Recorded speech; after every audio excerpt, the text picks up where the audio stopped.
Buenas noches. Ya están en el estudio Juan Carlos de Pablo y Eduardo Fidanza. Eduardo Fidanza, Juan Carlos de Pablo. Con ellos voy a analizar después toda la economía, la política a partir de lo que pasó ayer. Pero antes quiero contarles algunas ideas mías sobre lo que pasó ayer en este bendito país. A ver, el ministro de Economía, estas son preguntas que se están haciendo hasta en el mundo y no se las responden, ¿eh? No creo que yo tampoco tenga la respuesta, pero digo, el ministro de Economía, de una economía que está al ritmo del 140% de inflación anual y que puede llegar al 200% interanualmente. El ministro de Economía de un dólar que hoy estaba a 1.100 pesos y este gobierno lo tomó hace 4 años a 60 pesos el dólar. El ministro de Economía de un país donde la pobreza cubre a la mitad de la sociedad. Ese es el candidato más votado en las presidenciales de ayer. A ver, y no solo es el candidato más votado, es el favorito a ganar la segunda vuelta, el balotaje, que tiene que hacerse porque no sacó los números suficientes. Se va a hacer el 19 de noviembre con el segundo más votado, Milei. Eso fue otra sorpresa, porque todos esperábamos una gran elección de Milei. Primero por lejos, inclusive él había hecho, con ese clima triunfalista que lo rodeó desde que ganó, fue el más votado en la elección del 13 de agosto, había hecho circular la versión de que iba a tener tal caudal de votos que iba a ganar en la primera vuelta. Es decir, ayer. Ni siquiera iba a tener que pasar por una segunda vuelta. Y de pronto salió segundo, a 6 puntos abajo del primero, que fue Massa. Que Massa también hizo una elección mediocre a todo esto, ¿eh? Pero fue el mejor entre todas las elecciones mediocres que se hicieron ayer. ¿Qué pasó con Milei? Yo creo que, el argentino común intuyó que esa locura explícita, que inclusive se manifestó en los últimos días cuando él hizo circular mucho el eslogan, se viene el estallido en una sociedad que está como está. Yo creo que el argentino común dijo, no, acá el peor es la solución que el problema. Sinceramente. Milei cometió muchos errores, además de lo del estallido. Cometió muchos errores. Es como si a Milei le faltara sensibilidad política, como si le faltara capacidad para reconocer las características de la sociedad argentina. A lo mejor es casualidad, a lo mejor fue casualidad, que un economista que habla en términos a veces inentendibles de la economía, porque habla de la economía austríaca, por ejemplo, de la escuela austríaca, como si todo el mundo supiera qué es la escuela austríaca. No es Juan Carlos de Pablo, que lo tengo acá, y que cuando habla de la economía le entendemos todo el mundo. Tal vez haya sido una casualidad que ese economista que habla de economía de manera inentendible haya sido en una elección el candidato a presidente más votado. Pero que esa casualidad quede como hecho aislado. Tal vez haya pasado eso nada más. Por supuesto que a los errores de Milei lo ayudaron a Massa, pero también lo ayudaron a Massa los planes platitas, ¿eh? Acá hubo muchos planes platitas. Planes platitas que significa entregar plata que surge de la emisión de dinero que a la vez provoca mayor inflación. Nosotros no sabemos qué va a pasar con toda esta distribución alegre de plata que se ha hecho en los últimos tiempos. No sabemos si va a haber una crisis mayor, no sabemos qué va a pasar. Pero lo cierto es que cuando se emite plata, como se emite plata sin explicar qué es lo que respalda ese dinero, eso va a la inflación.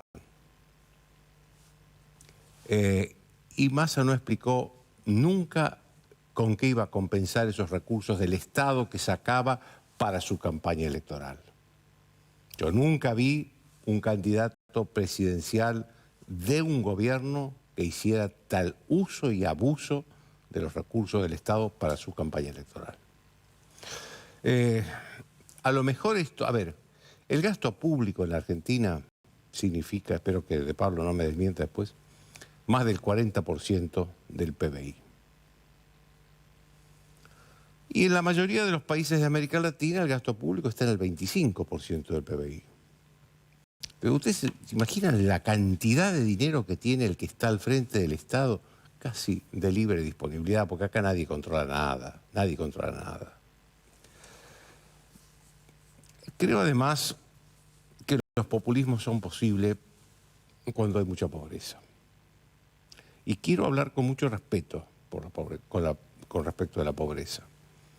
Pero la verdad que hay mucha pobreza y que la pobreza tiene una paciencia muy corta, no tiene tranquilidad para esperar los resultados de las decisiones económicas. El hambre no espera. Entonces buscan la solución más rápida. Y la verdad que los otros dos candidatos importantes que vi ayer, Milei y Patricia Bullrich, prometían de alguna manera prometían un ajuste de las cuentas públicas, que es necesario ese ajuste para que tengamos un país en serio. Y Massa no dijo nunca, no habló nunca de ajuste, al contrario. Él decía, el otro plan fue el plan miedo, que era decirle, no, si vienen ellos le van a sacar todo lo que yo les estoy dando. Hay otro elemento que para mí es fundamental, y que fue una estrategia de Massa que le salió perfecta, que fue la división de la oposición. A través de Milei. Milei no tenía una estructura ni candidatos suficientes en todo el país como para llenar todas sus listas y ser un candidato nacional. Massa le llenó muchos cargos de candidatos. Algunos se conocen porque es gente conocida, otros no se conocen, pero se dieron nombre y apellido, que nunca fueron desmentidos. ¿Qué creen que hacía Barrio Nuevo, Luis Barrio Nuevo, este eterno dirigente del peronismo y del gremio gastronómico, al lado de Milei? ¿Estaba de casualidad? ¿Estaba por una decisión personal de Barrio Nuevo? Barrio Nuevo nunca se movió por eso. Barrio Nuevo responde a intereses de los sindicatos y a intereses del peronismo. No es casualidad, no fue casualidad que Barrio Nuevo estuviera al lado de Milei. Con todo yo creo que la sociología, la ciencia política va a tener que escribir manuales nuevos sobre la sociedad argentina, porque la verdad que un ministro de Economía en esta situación sea el más votado, con todas las explicaciones que se pueden dar, es un milagro. Y como los milagros no existen en política, entonces va a haber que hacer un estudio nuevo de la sociedad argentina. Verlo desde otros ángulos, verla desde otros ángulos a la sociedad argentina. Y eso que no hemos hablado todavía, del tema corrupción, me refiero no a la corrupción de Massa, no estoy hablando de la corrupción de Massa, estoy hablando de la corrupción de Insaurralde, Martín Insaurralde, ex intendente de Lomas de Zamora, ex jefe de gabinete, segundo de Axel Kicillof, que arrasó en la provincia de Buenos Aires, de Chocolate Rigau, que andaba en La Plata con tarjetas de débito de ñoquis, sacando vorazmente plata de los cajeros automáticos. Ahora, digo, ¿por qué le vamos a pedir a Massa que pague por la corrupción si no pagó Insaurralde, por la corrupción de Insaurralde? Insaurralde, que es el jefe político de Lomas de Zamora, ganó Lomas de Zamora con el 50% de los votos. Y hace poco, hace días, estuvimos viendo las imágenes de Insaurralde en el yacht con su novia, una chica muy linda, con regalos carísimos, con un yacht alquilado que cuesta muchísimo. Eso no sirvió de nada. Nadie lo tuvo en cuenta. Yo tengo la teoría de que el peronismo tiene una tolerancia en materia de corrupción con respecto del peronismo que no la tiene con ningún otro partido. De hecho, tenemos la historia. Carlos Menem en 1995 ganó la reelección y ya había muchas denuncias de corrupción formalmente hechas ante la justicia contra él y contra sus funcionarios. En 2011, Cristina Kirchner ya tenía, fíjense, en 2011 ya estaba en los tribunales la denuncia de la causa Vialidad, que en noviembre del año pasado terminó con la condena a Cristina Kirchner de 6 años de prisión e inhabilitación permanente para ejercer cargos públicos. Ahora, claro, en esos años, 1995 con Menem, 2011 con Cristina Kirchner, la economía estaba bien. Acá lo novedoso es que hay hechos de corrupción muy recientes, pegados a las elecciones, y una economía mala. Esta es la novedad. Esta es la novedad de este año. Es cierto que la condena de Cristina Kirchner no es firme, tiene instancia de apelación, pero es cierto que hubo un largo juicio oral y público, que todos lo vimos, un alegato muy claro, terminante, drástico de parte del fiscal Diego Luciani. Nada de eso influyó. Y Cristina Kirchner es la vicepresidenta de este gobierno, aunque ella parece que no es de este gobierno, y Massa es el ministro de Economía de este gobierno, aunque parece que no es el ministro de Economía de este gobierno. Y los dos forman parte de este gobierno. De hecho, ayer Cristina Kirchner, cuando votó en Santa Cruz, hizo declaraciones a los periodistas diciendo que, bueno, dio a entender que ella no formaba parte de este gobierno, que este gobierno no la escuchaba. A ver, le podríamos creer eso a la vicepresidenta, le podríamos creer, pero con una condición: que retire a todos los funcionarios de la Cámpora, ella es la jefa política de la Cámpora, que tiene la administración pública en los lugares donde más dinero se maneja. ANSES, PAMI, IPF, Aerolíneas Argentinas, parte de la FIP. Ahí no retiró a nadie, pero ella no forma parte del gobierno. Y otra sorpresa fue la mala elección que hizo Juntos por el Cambio, sin duda.